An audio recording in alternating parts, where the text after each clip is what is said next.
प्रिय भाव को जय श्री कृष्ण। आज मैं आपको एक नए नियम के बारे में बता रहा हूँ।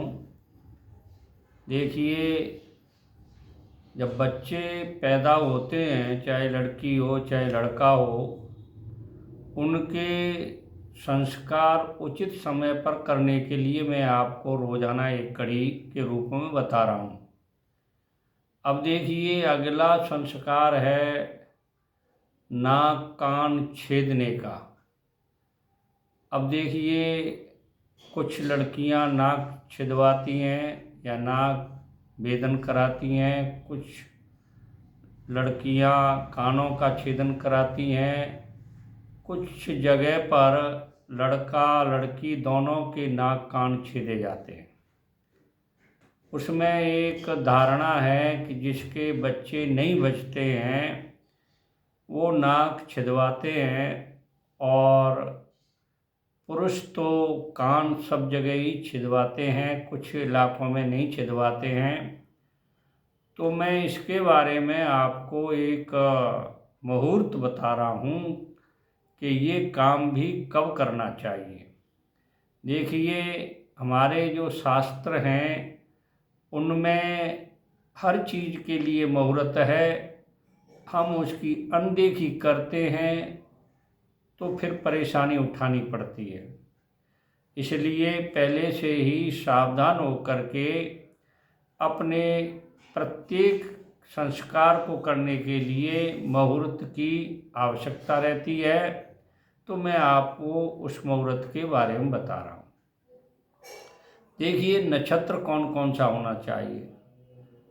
नक्षत्र श्रवण नक्षत्र, धनिष्ठा, शतविषा, पुनर्वसु, पुष्य, अनुराधा, हस्त, उत्तरा फाल्गुन, उत्तराषाढ़ा, उत्तरा भाद्रपद, पूर्वा फाल्गुन, रोहिणी, मृगशिरा, मूला, रेवती और अश्विनी नक्षत्र हों तभी नाक कान छिदवाने चाहिए। अब देखिए, इन नक्षत्रों के साथ में वार कौन सा होना चाहिए। शुभ वार होना चाहिए। शुभ वार, शुभ वार कौन कौन सा होता है। सोमवार, बुधवार, गुरुवार, शुक्रवार, ये 4 बार शुभ होते हैं। इनमें ही नाक कान का छेदन करना चाहिए। अब देखिए, इनके अलावा लगन कौन सी होनी चाहिए। अब देखिए, मिथुन लगन, कन्या लगन, धनु लगन और मीन लगन और कुंभ लगन में नाक कान का छेदन कराना चाहिए। कहीं कहीं शास्त्रों में लिखा है धनु की जगह मकर लगन होनी चाहिए। तो ये इसके बारे में भी विचार कर सकते हैं।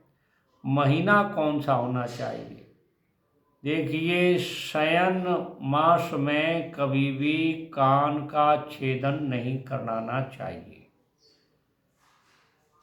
शयन मास कौन कौन से होते हैं।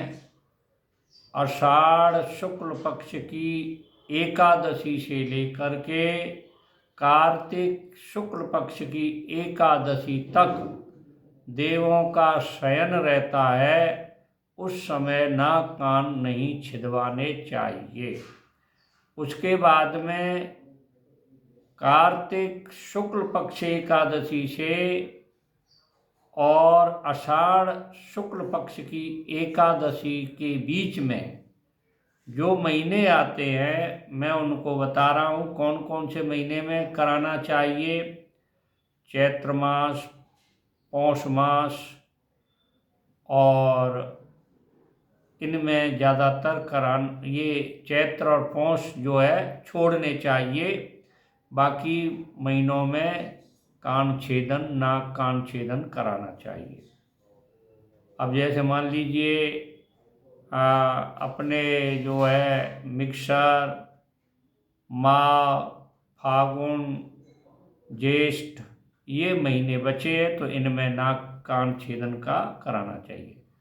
कौन से वर्ष में कराना चाहिए? उम्र की जो वर्ष जो हैं, सम वर्ष में नाक कान का छेदन नहीं कराना चाहिए, विषम वर्ष में नाक कान का छेदन कराना चाहिए। तो इस तरह से आप अगर सब चीज़ों का मिलान कर लोगे तो आपके नाक कान छेदन में कोई दिक्कत नहीं आएगी, न कोई पकेगा न कुछ होगा, एकदम सही होगा। और उसमें पहनने के लिए अच्छे अच्छे सोने के आभूषण भी मिलेंगे। इस तरह से इनका पालन करना अनिवार्य है। अब देखिए, अगर मेरी ये बात आपके लाभ में हो तो मेरे चैनल को सब्सक्राइब करें, लाइक करें, शेयर करें। जय श्री कृष्ण।